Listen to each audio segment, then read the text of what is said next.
Okay. How irksome. How incredibly irksome, isn't it? Don't you guys think? Oh my gosh. All we ever try to do is talk about cool things. We're talking about cool things tonight. We're like we're saying like, "Hey, these videos we're showing, they're cool and these movies are good. You should go watch these movies." And YouTube is like, "Oh, no, you're supporting other people. Fuck you." Ridiculous. Ridiculous. What's up? How you doing, Frederick? Hey, we were just having too much fun, man. YouTube has a fun detector. Fun level exceeded. Must end stream. It's so dumb. It's so dumb. I'm so Yeah. ugh. Okay. Carbon, you here? Yep, I'm back. All right. Well, let's get back into it, shall we? I guess we gotta pause things. Okay, so wins. So think of it like in Dune. You know, when they're crossing the desert, you can't attract the worm. You can't like keep watching a trailer because you're gonna attract the worm. You have to like pause. Get the sand dance, yeah. Yeah, and have Well, you know, play it's it. funny. I skimmed through the video on YouTube after we got off, and I skimmed through it, and it turns out that we only cut out during the Rocketeer trailer. Really? Yeah, Disney. And then, but then even after we were done with the trailer, is when suddenly, while we were talking, we would get cut out randomly, which the chat was saying. So that was weird. Yeah, I think once we got their attention, like the worm in Dune, right? I think Frederick's right. Like it's like we got their attention, and then once we started saying some spicy things, they were like, "All right, cut them out again, cut them out." So do you think it's not AI? You think it's actually a person? It might be. It might actually be people watching it. Yeah. Because I mean, because like we've played entire, like we played the whole Thunderbolts trailer all the way through. Several times we've done that kind of thing, and we've had no problems. And I just yeah, it's weird because Disney seems to be probably one of the biggest, the strongest ones who will cut you out. And there's different departments that cut you out as well. Because I remember when one YouTuber got permission to do a fanfic of Darth Vader film, and he got permission from the all high up top, and everything was, official. And then he posts it to YouTube, and he gets flagged by the people who own the soundtrack, who are defending the soundtracks on the part of Disney which is not related to Lucasfilm. And it was a nightmare trying to get that. And so basically they were putting ads on a video that he didn't even want to put ads on. His contract was to not put ads on it. But yeah, it's It's a corporate nightmare still. Horrible. You know what's funny about all that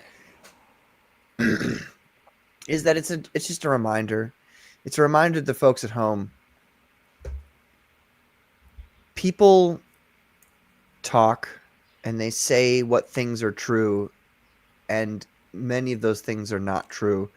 And one of those things that we talk about a lot is that freedom of speech in America is a real thing, and it's actually not.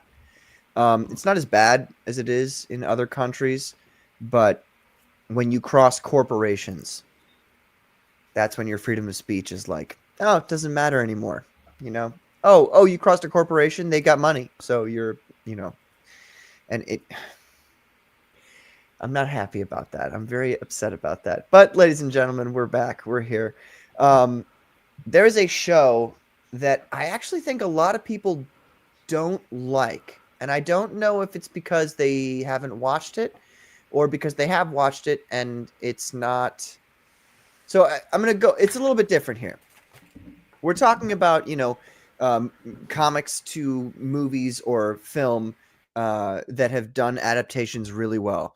Now, sometimes that's like a one-to-one thing between the comic and the film adaptation. In this situation, it's not one-to-one, but I would say that this show is one of the best comic book shows that has ever existed. I love this show so much, and I'm actually curious to see what you guys think about it. This is one of the last things in season 2. Oh, you just went underwater there, Patrick. Can you hear me all right?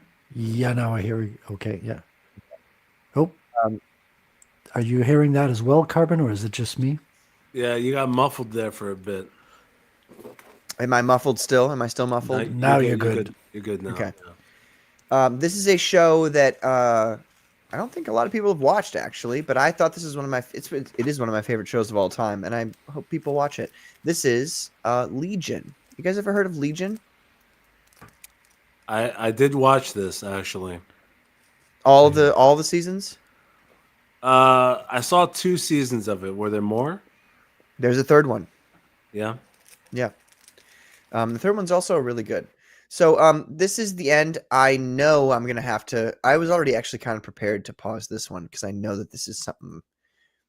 But let's see how this works here. So this is the very end of season 2 of Legion. Whoops, it's muted.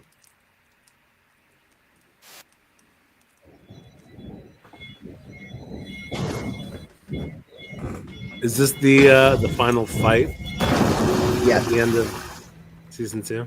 Yes.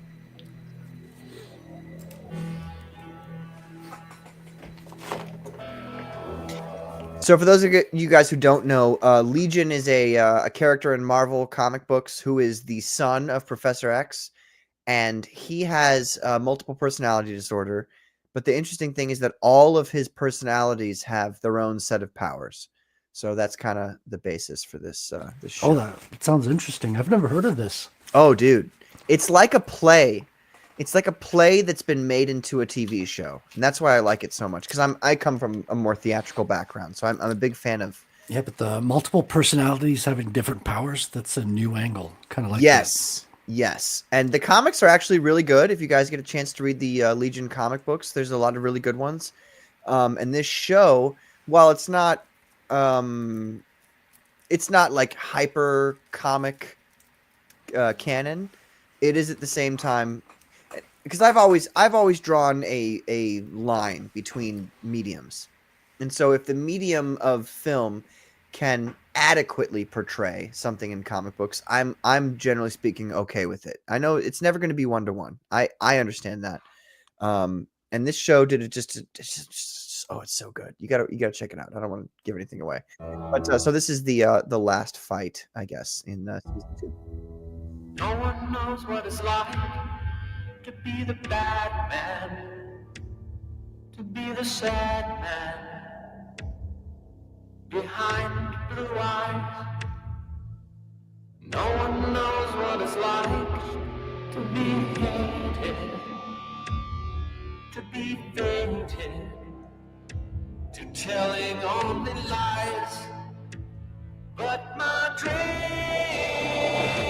they aren't as empty as my conscience seems to be. I had hours. So obviously this is a remix of the original song. Which I'm sure many of you, if not all of you, I hope all of you have heard this song before in real life. Oh man. But yes, it's very cool. Only lonely. My love is vengeance that's never free.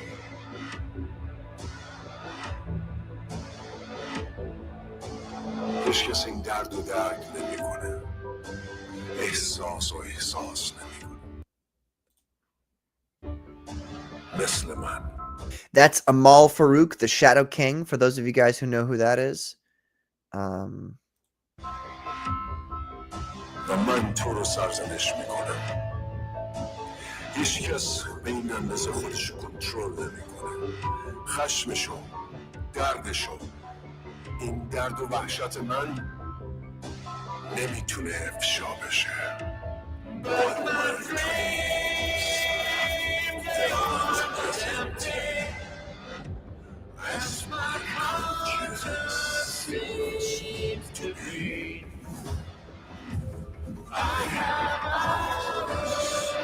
So they're engaging in battle on the astral plane here.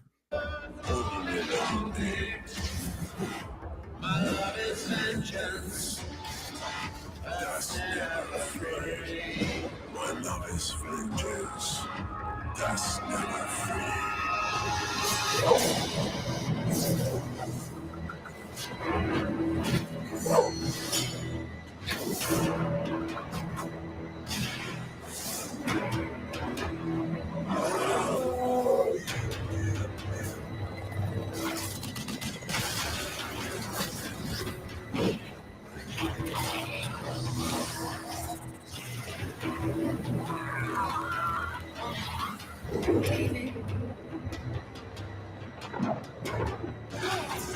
Very cool. This stuff is so. I love that he changes into David's girlfriend for a second to get into Drop his guard. Yeah. I love how they're just staring at each other, but all the animation is what's going on in their minds. That's so cool to me.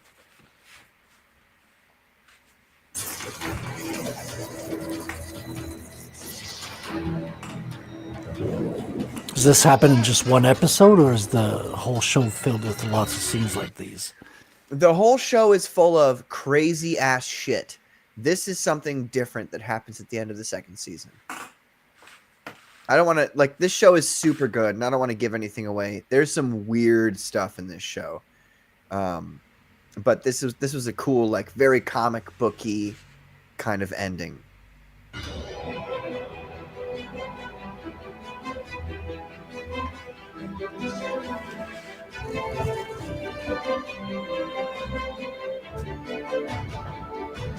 That's a young Aubrey Plaza also.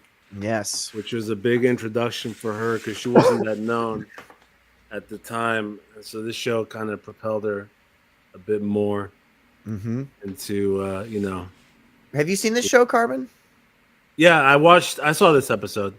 Okay. So you said you'd seen up to season 2. Yeah, I saw the first 2 seasons completely. Yeah. And then I just didn't continue it. It started to get a little too disjointed. I feel it certainly feels that it almost feels like the end of this season would have been a good ending for the show. And I would normally say that, but the third season is they bring in some ideas in the third season that really make you go, oh, okay. I could believe it being good. I mean, I like the show overall, but as you know, since you saw all of it, as you go through the series, it gets more and more wacky. Yes, yes, it does. And then once it got to, that's what I mean by disjointed, where it's just kind of all over the place. I'm like, I like stuff a little more grounded. Yeah, And this show is very heady. It's very, they take advantage of the fact that many of the characters, not many, but Amal Farouk here, for instance, the Shadow King, and David Legion, they have mental powers. So they take advantage of that to tell really crazy stories within the context of their powers, which is fun. And yeah, it does, like, there's a very stark difference between seasons 1 and 2 and 3. But I don't, they did a good job, if you ask me.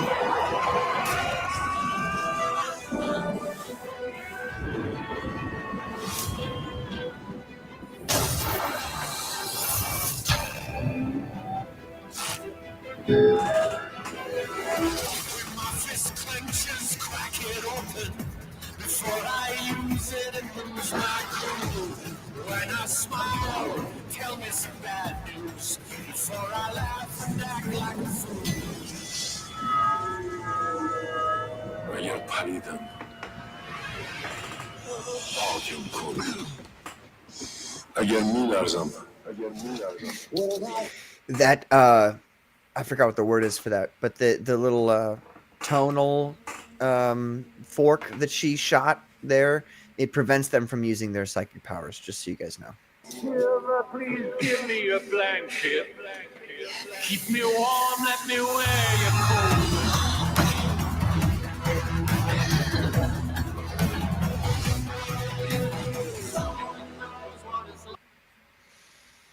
Yeah. So that show Legion is one of those shows. Like I said, there's the 1-to-1 comics to film kind of thing, and then there's the just great adaptations. And I feel like Legion is just a superb adaptation. It's a very great show. Season 3, the show challenges you a lot in that things change drastically, and you kind of have to accept that to a degree. But there's no, I mean, not, I wouldn't say no, but there's very little political propaganda in it. And that's what I would say. So it's enjoyable. It's a very enjoyable show all the way through. Yeah, the story is very good. The character is awesome, and that main actor is really good actually throughout the whole show. Mm-hmm. By the second season, I mean, the first season obviously had some surrealism already, but then by the second season, it got to the point where it's like, okay, you're watching something where anything can happen. Right. It's like it gets surreal, it gets dreamlike. You don't know if it's in his mind or if it's real or not. Yeah, and just like kind of out of left field.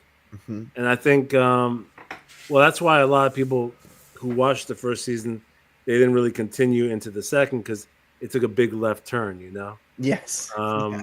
But it was still good though because the character is good, the story is good. But then it definitely went into the realm of being more like a comic, right? Because in the first season, everything is just it's more reality based. Even though there's some surrealism, but it's still like we're grounded in life.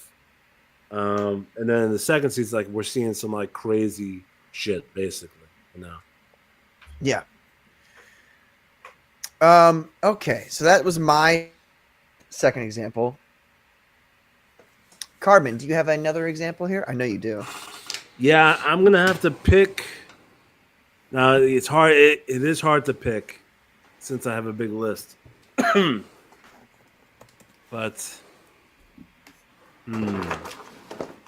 While you're doing that, I might not be talking for a bit because I'm gonna try to post this to X that we're on a new stream now. yeah, sure. I'll be doing. Well, I that. mean, it won't take me too long to pick between these few choices, but in the interest of time, because I know that we're not going to be able to get through everything, I guess. And go ahead and share it yourself while I'm doing that. Yeah. I'll do it. It's going to have to be this one.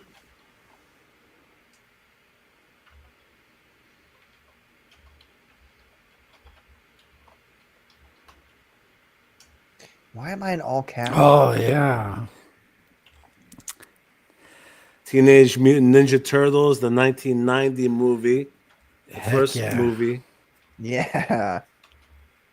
which is a perfect translation. Well, let me not say that because then some purists might be like, "Oh, well, the original comic is a You little see a guy's neck through the edgier." mask at one point. Yeah. Yeah, but it is out of all the cartoon and animation and film translations, this is the best of it. It's the most enjoyable. The costumes are the best. The movie is awesome. Freaking love it to this day. You can go back to it. I think I watched it like last year randomly. I'm like, let me watch this randomly. It's so good, man, because the and characters are true, right? Mm-hmm. And it's enjoyable, even as this Teenage Mutant Ninja Turtles might be the best IP ever created, to be honest. Because Wow. yeah, no, look, man. I mean, it's $1 billion IP. It's all ages. Children to this day still love it. There are still cartoons made of it. Like even in the last few years, there are new adaptations of it being made. He's got a point because it took to fire instantly. Like it caught on as soon as it got in contact with people, and it never stopped. Yeah, you got toys, you got cartoons, you got books, coloring books. You got new kids getting into it. And, believe it or not, it's funny because true story in my own life, my niece, who's just 5 years old, last year, for the first time, she got into Ninja Turtles. And I didn't even introduce it to her. Nice. I went to visit my family, and then my mother, she was like, oh, she found out about Ninja Turtles. She loves it. And I'm like, really? And she's like, oh, she watches the new stuff on Netflix. And I'm like, which one? And she's like, there's like tons of them. There's just new cartoons being made nonstop. And I'm like, this is crazy. Like, but I loved it because I love Ninja Turtles too. Mm-hmm. So now it's something that I can connect with her about. And that's the other thing. It's kind of genderless. Like boys and girls can like it. It's not like too far on either direction. Mm-hmm.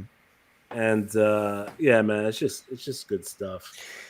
Do you guys remember, and I might be too young for you guys to remember this, but there was a PS2 game, and I feel like it was minimum 2 players, co-op sitting next to each other, but I think it was 4-player. It was the Ninja Turtles game. Do you remember that at all? I want to say it was the third game or something. It kind of had like a little bit of an overhead view, right? Yes. Yeah, and it was co-op player, multiplayer, right? Was it 4-player or was it just only 2-player? I think it was 2. And what was that game called? That I don't know, but there have been some very good video. Yeah, I forgot to say that video games too. Yeah, huge market for Ninja Turtles video games. Well, that's the whole video game, like comics to video game or whatever to video game. That's a different. We'll talk about that. Will be a whole different show because there's so many great options to talk about there. Dude, I'm playing a really great one right now. The Wolverine adaptation. Wolverine's Revenge. No, Origins. So the shitty movie. Oh yeah, great game. Yeah. You're playing on the PS3 or what? Are you playing? No, I'm playing the computer version, but I'm playing on the Steam Deck. So they have that version of the game on Steam. Yep. So it's the same as on the Xbox. Good. So you got the violence, you got the blood, and you got the Hugh Jackman voiceover as well. Yeah, what a great game! That was the best. That's the best Wolverine game made, actually. Yeah, because of the violence and the. Connor, did you play Wolverine's Revenge though? No. Oh, dude! I mean, it's before you say it's the best Wolverine game ever. Actually, it is the best Wolverine game ever. Wolverine. Well, actually, I haven't seen Wolverine's Revenge, so I don't know. You don't know anything about it at all? No, I haven't seen it. It's Mark Hamill. I know people don't like him. It's political. You're muffled again for some reason, Patrick. I don't know what's going on. I'm just talking like a regular Oh, guy. you're good now.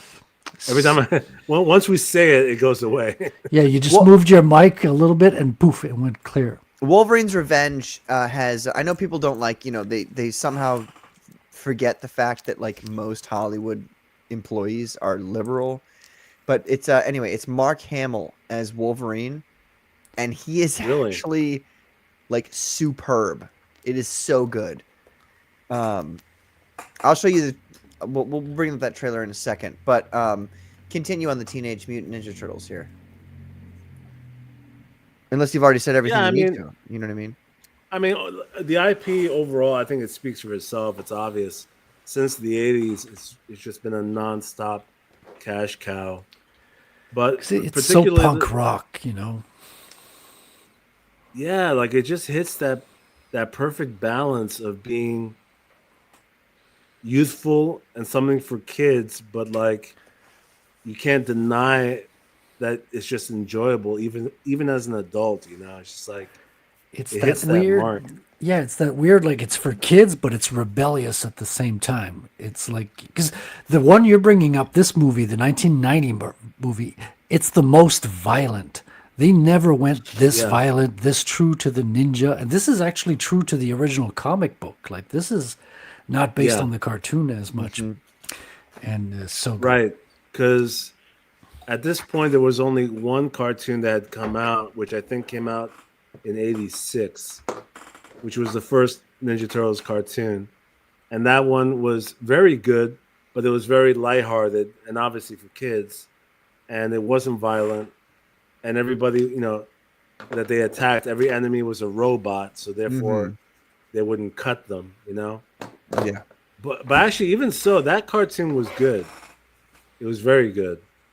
Because the animation was good and the style of the character drawings and Shredder and everything was awesome.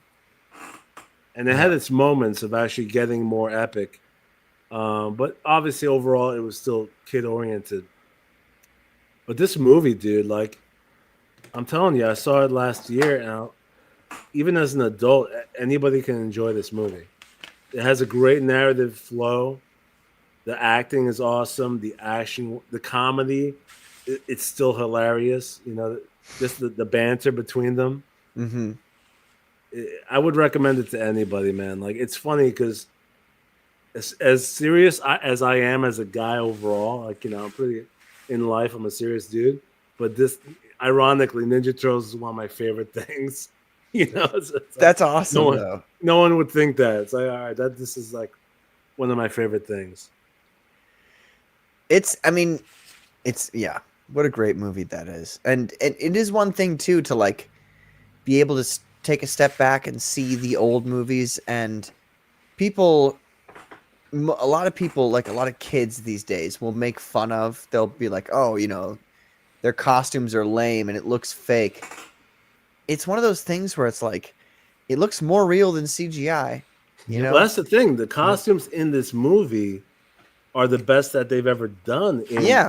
In Ninja Turtles media. Well, it was Jim Henson. You had as well, like some real martial arts people inside the costumes, like some of the really? actors. Oh hell yeah!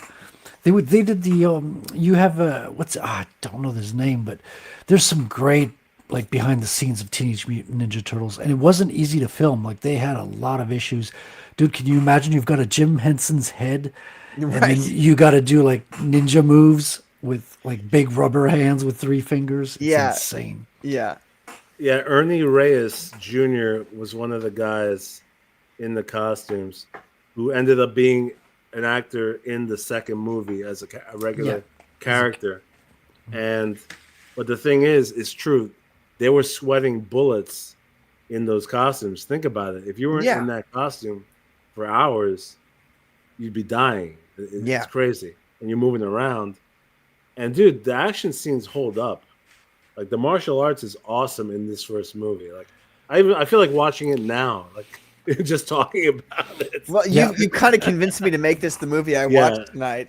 Yeah, bro, it's so the good. soundtrack is beautiful as well, and you got the whole Shredder arc. Because Teenage Mutant Ninja Turtles, you guys probably know this, but someone out there doesn't. This is an offshoot of Daredevil. Yes.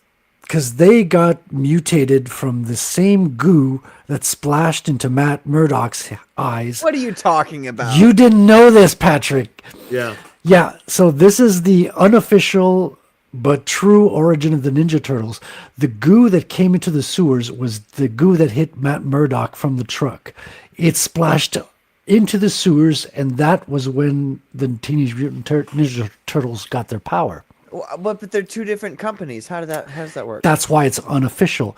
It was the headcanon of the two creators. That's what they had imagined. They said that?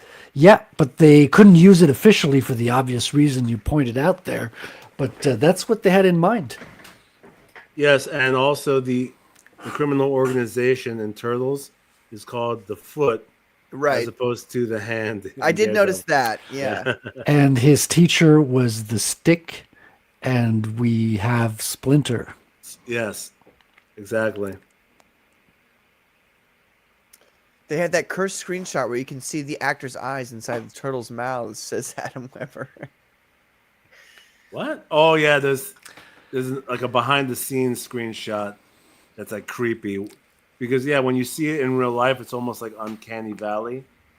You know, because they can split the mouth open to reveal their face, and then when you see that, it's kind of jarring. It's like, whoa, it's weird. That's crazy. I didn't know that background though for that it was unofficially. They came from Daredevil's accident. That's crazy. Yep. There's a huge number of nods that are all, they avoid copyright infringement, but sure. They're all, a pattern that you can point to. That's very cool. Well, fantastic. Awesome stuff. I did want to show real quick the trailer. I swear to God, I'm going to play this trailer all the way through. It's 1 minute and 34 seconds. If we get slammed for this, we're moving to Rumble. That's literally all it means. Well, we got to we have to pause. That's the whole thing. We really have to pause every 10 seconds. Once or twice. This is the Wolverine's Revenge trailer. That's the game. It's on PS2 and whatever. Have you seen this we shouldn't before? get struck. No, That's but what I'm saying. we shouldn't get struck. Yeah, struck for this, so I'll play this all the way through, and we'll see what happens.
They had no voiceovers there. Hold on.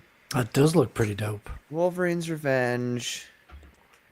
It is such a good game, but I'll be honest with you guys. It is. You know how upper 70s. What the fuck? Why do we keep going to? Oh no, it's CG After Dark. Okay, never mind. Sorry, I was like, oh, I was wondering why. Never mind. But it is such a hard game. It is so ridiculously difficult. But I want to get some Mark Hamill voice acting in here because he's so good. No, this is the same thing. Hold on. Okay, here we go. Bits and pieces. Like the dream you start to forget as soon as you wake up. Or maybe more like a nightmare. I was a hard guy for the Cloak and Dagger boys up in Ottawa.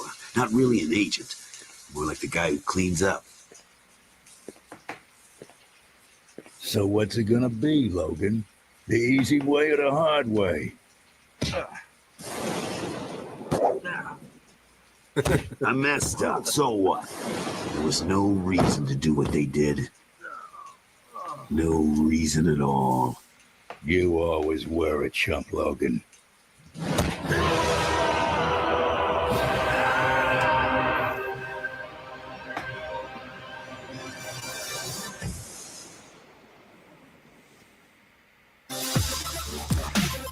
Not bad, but I think I prefer the Origins version with Hugh Jackman. Hugh Jackman's good. He's Yeah. good. Well, the graphics are better in Origins. 'Cause I Mhm. believe this is the PS2 game, right? That's correct. Yeah. And Origins PS3. Yeah, that too. But it looked like it had some great gameplay, to be honest. Like, I was surprised. Yeah. Very difficult. It's highly stealth oriented. Once you get into open combat with people, Wolverine loses health very quickly. So there's, when I was a kid, and maybe I'd be better nowadays as an adult, but when I was a kid, I would like fight them and then run away for a long time and like you have to have your claws retracted to regenerate. So I'd retract the claws, just wait for like 5 minutes. Be like, all right, cool, all right, and then go back. But it's a very difficult game. Well, you know that they Cool did that stuff, for. though. There's Wolverines in it, obviously Wolverine's in it. Juggernaut's in it. Magneto's in it. Omega Red is in it. Lady Deathstrike is in it. It's a cool game. So Yeah, that's a good era of X-Men and Wolverine. yeah, For older games, they used to make them so impossibly hard, so that because they were short games, so that it would have like Mhm. a longer shelf life. So they Yeah, made the- them so ridiculously hard. So you'd And have the to devs keep were on like, trying. these kids are going to go through hell. We need to teach them a lesson while they're young. right. You got to keep grinding, kids, and you're going to die a lot. No, but you're right. They used to do that to get the quarters pumping in, and to also so you don't get through your game like in the first 10 minutes after you bought it, because you couldn't have as many levels back then with the memory. It was pretty tightly. Oh, that's cool. Can you make that bigger? I know it's a little grainy, but Yeah, because I'm looking up some other pics. So this is a behind the scenes shot. This is Ernie Reyes Jr. here. He looks like he's like younger than 18, and he's Yeah. short in general. Yeah, I wouldn't be surprised if he was below 18 at the time. And they're Look covered how in hot. sweat. Yeah, look how hot they are, man. They look They're like like, they're "Ugh." suffering. This is torture. And they have to do like highly skilled ninja moves, like in rubber suits. It's Yeah, they were- insane, man. They were jumping around. They were kicking and everything. And I got another cool image here of Casey Jones. Hold on, I got to He was reshare. pretty good too.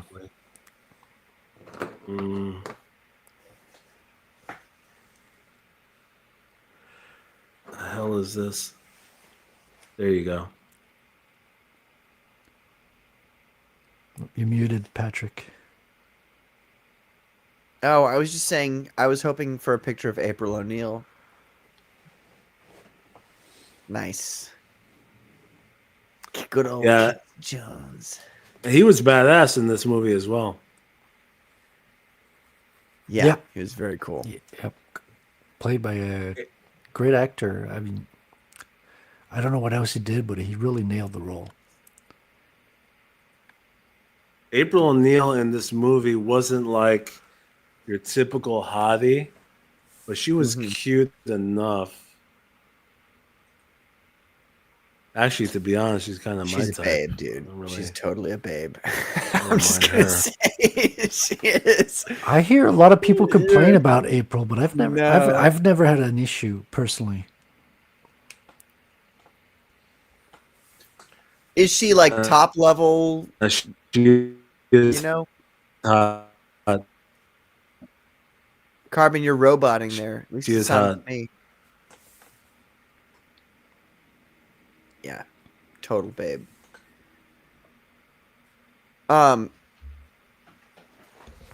Okay, so, Frederick, do you have a second? Yes, I do. I do. Let me Go ahead. paste it to you because I'm in Firefox tonight. For some reason, Chrome won't work the audio, and Firefox won't share my tab. So Hello, Rosario. Welcome. This is our second stream tonight because the other one got flagged. So thank you for being here. This one kind of kickstarted the comic book movies back in the 90s. Yeah. I didn't even look at the title. I just the video started playing and I was like, okay, yeah, I know exactly. All right, here we go.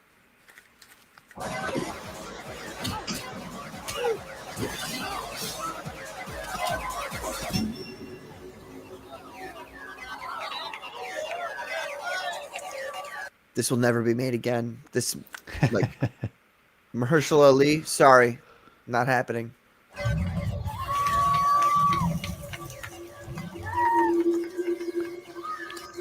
You still get chills, man. It's well done. Look at the lighting, man. Oh.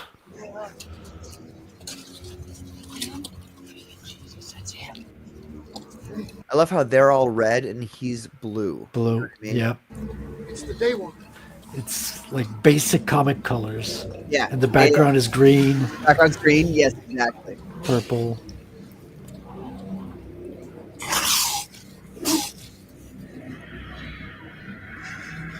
People act like the comic book rules don't apply to cinema, and that's funny because they actually kind of do. And it's just great to see when things work out really well. There's a lot of overlap between comics and movies. Visual storytelling borrows a lot from each other. And people think that because the image is moving, it's an entirely different kind of animal, but it's like it's not entirely different.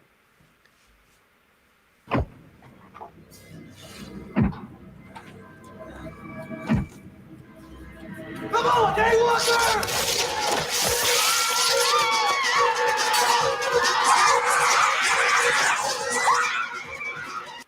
By the way, I love how there's literally like at this place. Hold on.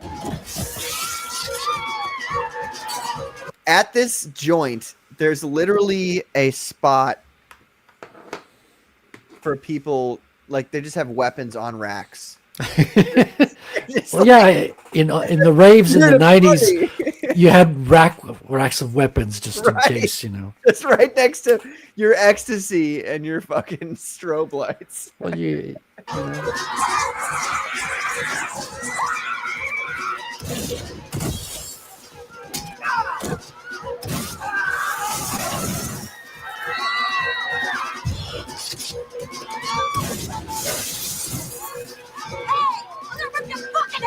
And the CGI is shit in this one, but they make it work. Like, you could tell the CGI is very basic, PS2 level, but it works with the style, with the colors. They kind of make it work in a package. Yeah.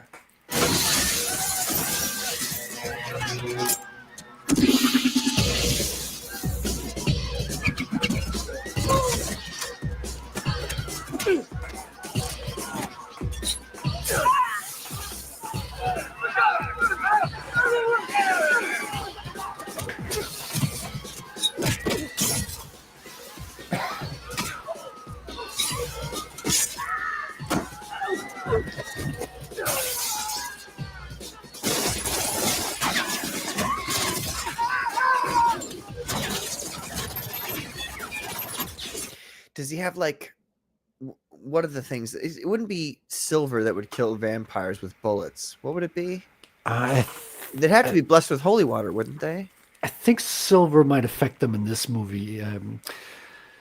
Usually, yeah, you have garlic and you have crosses. You have holy water, but he's not using holy water. Silver doesn't in this really do case. anything to vampires, does it? Yeah, I don't think silver. I think affects it them. depends on the tales. Yeah, modern times you mostly think of werewolves, but there might have been stories in the past where silver did affect. So so it'd have to be like either literally the Holy Eucharist inside of like a hollow point, or how crazy would that be? You've got like powdered Holy Eucharist inside of a hollow point. That'd be so amazing. I mean, you put holy water in a humidifier, and you basically got a gas. I know, that's so sick.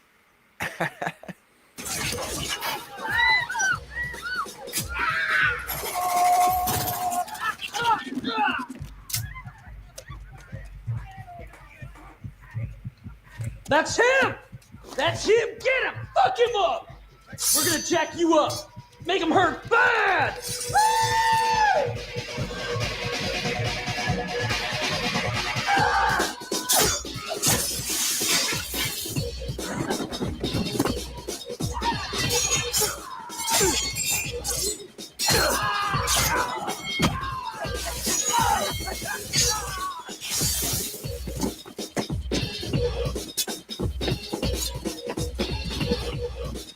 Part of me really likes this old music, and part of me is like, it could be a little bit better.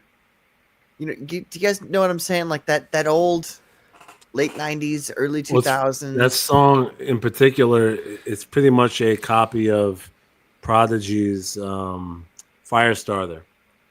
Oh, really? It's the exact same beat and sound style of that song. And a lot of movies used to do that. We just kind of replicate something that's popular. Huh. And so it's just like slightly worse than it, you know? Right. It's like diet Firestarter. Yeah, exactly. Yeah. Wait, that smile. Hold on.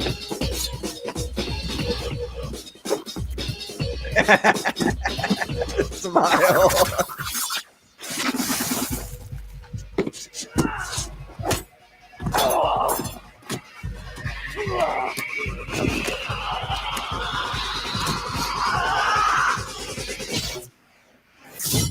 Oof.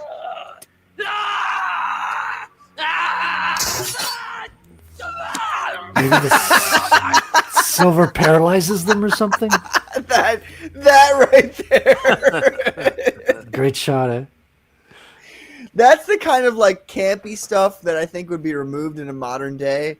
But looking at it, and this pause could be like a drawing. Look at the perfect I know, blacks and the lights. It's actually so good. Like it's like that's like the Success Kid. You remember? You know that meme? Oh yeah. Oh yeah. I'm gonna make this a meme. I'm gonna try my best. That's great stuff. It's a good still shot. What a great movie that is. Yeah, Blade is definitely up there as a W. Oh yeah. So we'll have some. So we've all gone. We've had 2 examples. Let's do some. What do you call those?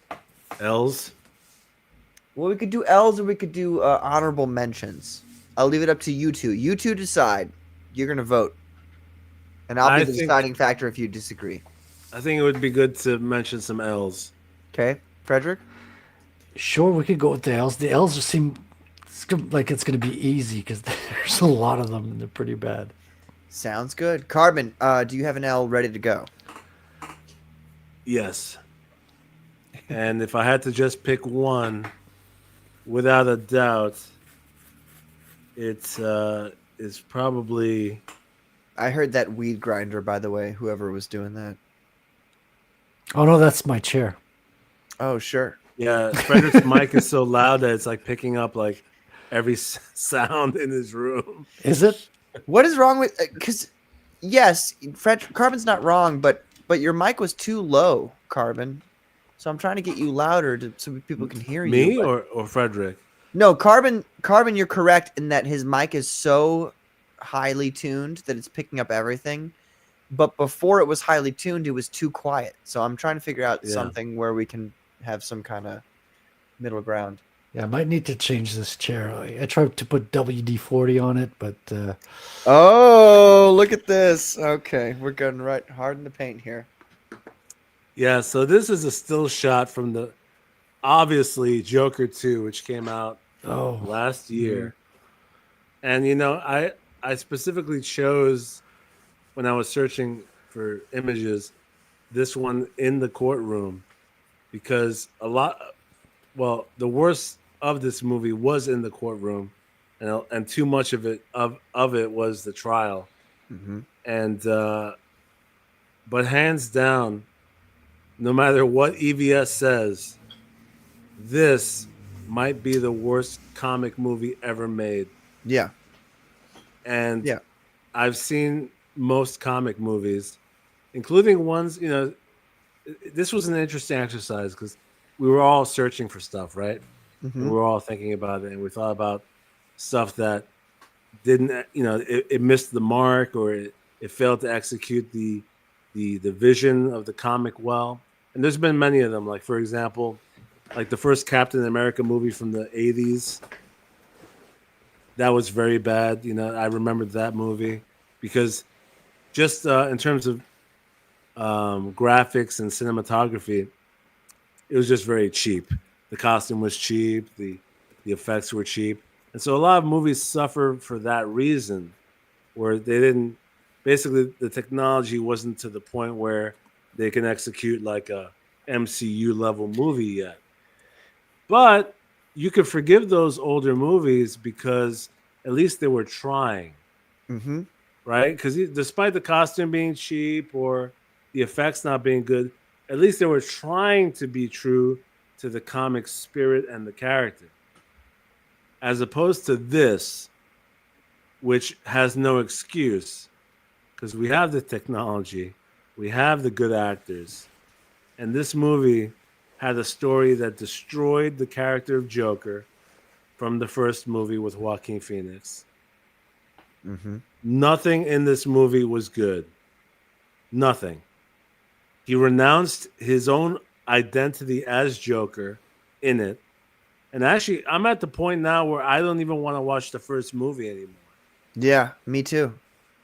It actually destroyed. It is possible to destroy the start of a legacy. If the Yeah. ending is so bad, Yeah. right? It's possible, like The Last of Us. The Last of Us 2, for example, ruined The Last of Us 1. Like, you don't, Precisely. for people who know that, you don't even want to play it anymore. It's like, I don't care. I don't want to engage with this anymore. That's what this did for this franchise. Fuck everybody involved. Fuck what's his name? Todd Howard. Scumbag writer. And it's a piece of shit. End of story. You know what the funny thing is that, and this is like, people talk about, and so, okay. So if we're going to take a step back and we're going to say, all right, superhero movies are what they are, but as a movie, was this good? And so obviously, you mentioned EVS before, where he liked this movie. I would disagree even with his take on this movie as a movie and not a comic book movie, because character, like, there's no, what's the adjectival form of the word character? Characterically speaking, in regards to the characters, at the end of the first movie, the Joker, Arthur Fleck, gets to a point where he's made a decision that has built up. It's been something in his soul, and then it builds up, and it causes him to do something at the end of the movie that makes sense to you as the viewer. You're like, okay, well, that makes sense that he does that, because we've seen the rest of the movie, and the whole rest of the movie is him getting shit upon, and yada yada yada. And so him losing his, just like snapping and turning to this and being this guy makes a lot of sense to us, the viewer, which is why the first movie was so good, because we were like, okay, well, there was two things. One, it was the combination of his transformation from a regular guy to a maniacal supervillain, crazy maniac guy is, it seems real. It seems realistic within this context. Like, that makes sense. It's cool. And also, it was, the hope.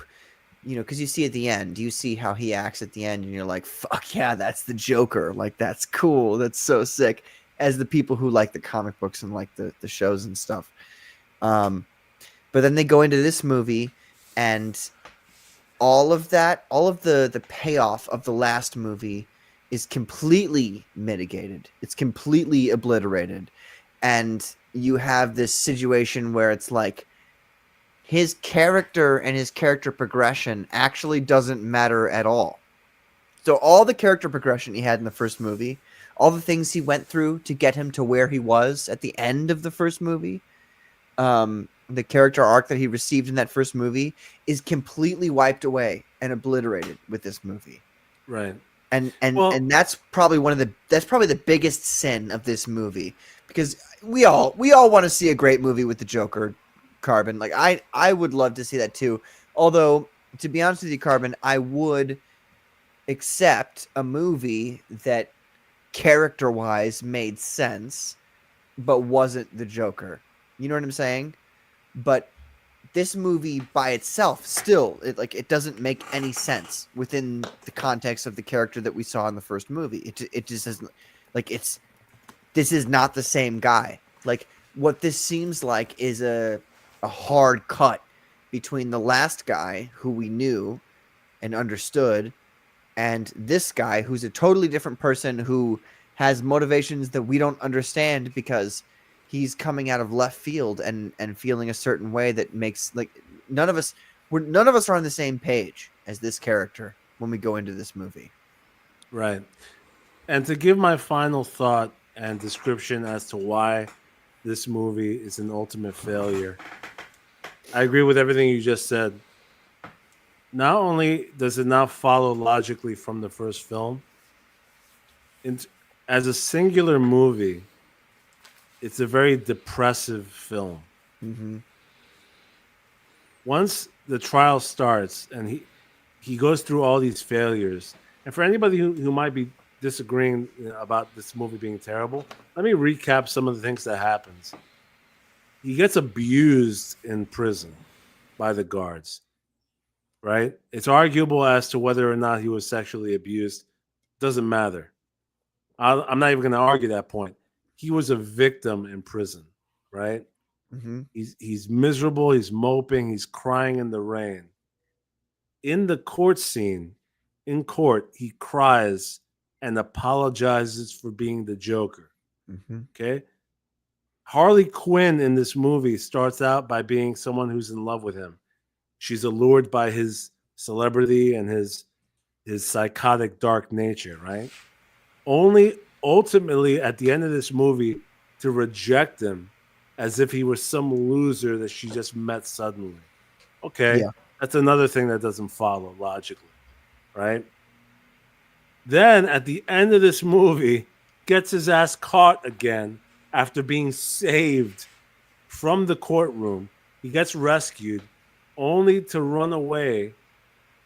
And then we thought, okay, maybe he might escape. Maybe we'll have some kind of thrill here. No, he gets caught again. And then he gets stabbed to death by a random prisoner. How is this the Joker from the previous movie? How is this the Joker at all? It's not.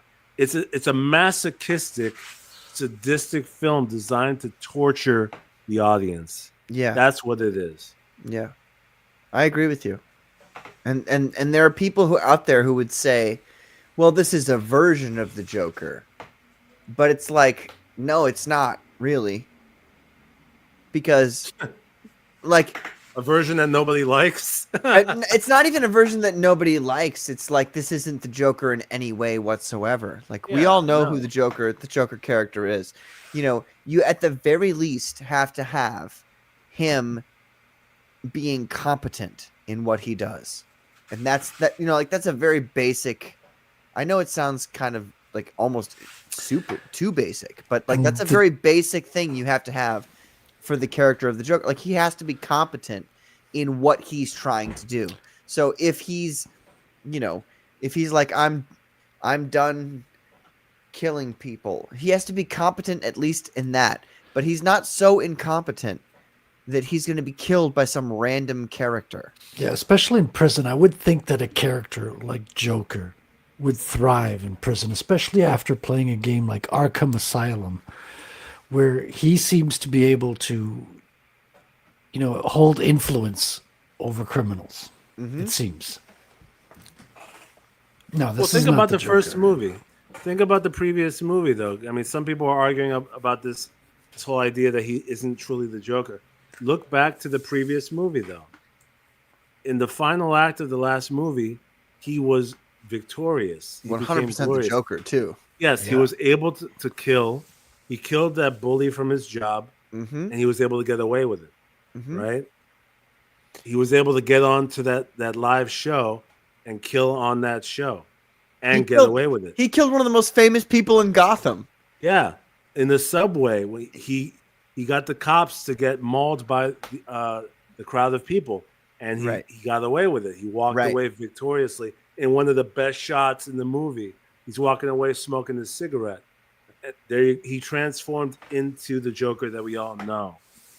He knew what he was doing, and at the very end, when he walks away, stepping with blood on his feet, right? Remember that very last scene, implying that he killed the therapist. Right. He's walking away, so he killed the therapist, and he's laughing. He's in a good mood. He's jovial, and he's running away from the guards. It's implying that he's going to be able to escape from the jail. So anyway, the point I'm making is that in the first movie, he was the Joker. He embodied that successful criminal character, and not here. Sleeping Psychopathy, welcome. What's up, Jamie? She says, I always thought it was a role reversal of putting an audience expecting a superhero movie into a more reality-based setting. I agree with you. And that's actually what it was. And that's why I thought the movie was brilliant, because what it did was, instead of saying everybody can be a superhero, which is the most, cliche, okay, cool. Not actually. In reality, most people are shitty, and most people are horrible humans. And so, most people cannot be superheroes. But there is that feeling of in this movie, what it did, in this movie, I mean to say the first movie, what it did was it goes, instead of everybody can be a superhero, anybody can be the supervillain. And they showed that us, the people, the regular humans, we are the things that cause supervillains to happen. And I thought that was brilliant. That the way the average human acts, the average human who thinks, I'm a good person, maybe I'm not a superhero, but I'm a good person. I'm like a good, upstanding citizen. They're the people who turn other people into supervillains. And that's why I thought the first movie was so great. But like you've said, Carbon, this movie is not, it's not about his character. I mean, the things I'm describing from the first movie, though, it's not an interpretation of it, though. I mean, everything I just listed were just the events that occurred. I mean, that transformation, it's in the movie. You could see it. He executes murders successfully, and he's gleeful. He gets away with it, and he transforms into that character that we know from the comics. So it's a complete 180 in the sequel. So it's not really. Well, the sequel is what it does is it takes all. You know what I think? What it comes down to is so many people liked the first movie for the wrong quote unquote reasons that they were forced to make this movie, and it's sad. Yes, and ultimately that's why I said fuck Todd Howard, because you could tell that something weird happened where he wrote that first movie. It was a hit, and we all know about the news talking about it being like something that was going to rally like school shooters and didn't do any of that. Right. Remember that when it came out and they were like, "Oh, be careful in the theater because like there might be a shooter." The shooters ended up being at Disney movies. Yeah, and so then this comes out, and they're like, you know what? Let's not rally behind a psychopath. Let's degrade him. Let's make him a complete loser. And like I said, just masochistically make you not enjoy this movie at all. Yeah. Jamie says, okay, I'm going to need to watch this movie so I can properly debate you guys on the merits of the case. Sleeping Psychopathy, I will tell you this much. There's some interesting cinematography in this movie. Interesting. That's not a very high compliment. What I would say is it's a waste of your time. It's a total waste of your time. Like, this movie is just... First of all, the movie's fucking boring. And that was my complaint with it to start with. That it was just a fucking boring movie. And then secondly, it's just... I'm very curious because there's a lot of people who are like, it's a great movie theatrically. But how many people are really saying that? There's I only really a think few people. It's only Ethan saying that. Nobody else is saying this is good. There's some people who are saying it, but you know, because they come from a more artistic, artsy, actor standpoint. I get that. This whole Hollywood, we're artists and we're actors. It's not even a good movie within that context. Like, the character that you see in the first movie and the character progression that he has in the first movie is completely and utterly dropped when the second movie occurs, which makes no sense and is stupid. Like, if they had kept his character progression and it wasn't like the Joker that I have known my whole life, that would be okay. As long as they kept, like, okay, so this version acts like this because he's experienced this. But that's not how this movie is. This movie is just like, oh, you guys liked this? Okay, well, we're going to ruin it. And that's really what it was for me. I mean, look, talk about a lost opportunity, right? Yeah. This could have gone in a completely different direction for the franchise. Maybe even for a third movie. Look at the possibilities. They could have brought in other characters from DC. Everybody loved that first movie. You could have brought in other villains. You could have brought in other heroes. Joaquin probably would have agreed to a third movie even. Mm-hmm. But it lost all its steam. Like, it's dead in the water. It's gone. So, yeah. Because nobody cares about the character anymore. That's what I'm saying. Like, if you had kept with his character progression, however disparate it may have been from the comic books, people would have still gone and seen the movie and they would have enjoyed it. Yeah, but I think that was the goal. The goal was to get people to get disinterested in the one that everyone loved in the first one. Right. That the liberals hated. Exactly. And so now you've got an IP that's fucking useless.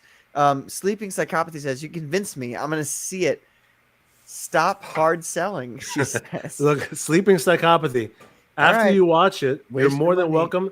You're more than welcome to come onto the show and debate with us about what you think about this movie. I don't think she's going to debate with us. I think she's going to see it and she's going to go, yeah, you guys are right. But who knows? Maybe she'll love it. Well, I think we'll see. Tell me what you think, Jamie. We'll see. That's going to do it for us tonight, ladies and gentlemen. It's been a long night. Great night. We talked about a lot of stuff. Big wins, big L's. I feel like we could dedicate a whole show to just L's of the comic. In fact, we'll do that at some point. We'll do a whole, the worst things that have ever happened. Look at this. Look at how he's bringing this up at the very end. Horribly beautiful. You know what, Frederick? I'm going to be honest with you, man. We don't have time. I have to go. So we don't even have time to fully look at the beauty that you've done here. We will talk about it very soon. Beautiful, beautiful stuff. Ladies and gentlemen, thank you guys so much for being here tonight. It was a great night. We talked about a lot of stuff, and you can go rewatch it on the Comicsgate Commandos 59.5 and 59.0. So thank you all for being here tonight. Have a great night. Carbon, Frederick, thank you for being here. Thank you. Good night, everybody. Have a good night. Always a pleasure. Bye-bye.